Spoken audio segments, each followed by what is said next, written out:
What's going on, guys? Welcome to another video, and today we are just going to run through a very simple tutorial.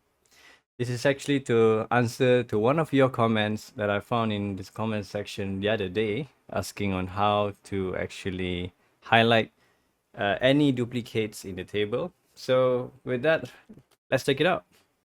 Using the same data from my previous video, you can see the release of names as shown.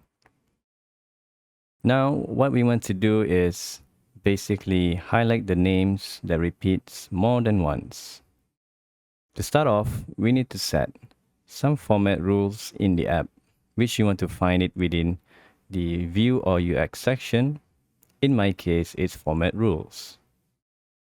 Here, all I need to do is create a new format rule. Name it as how you want it, and ensure the right data table is selected, and use the following expression. This is provided in the description down below. And what this does is selecting the name column in the customer table and find the names that repeat more than once. Define which column you want the format to occur, which in my case, I want it to appear in the name column. All that is left is to set some format. The easiest one is using an icon. Once we save it, let's have a look. Now you can see the names that repeats more than once.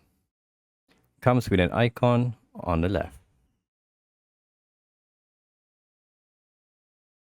So I hope you enjoyed the very short tutorial for today. Do let me know what else you would like to see in the comment section down below. And again, thank you for your support. Do not forget to like and subscribe. I'll see you guys in the next one. Take care. Bye bye.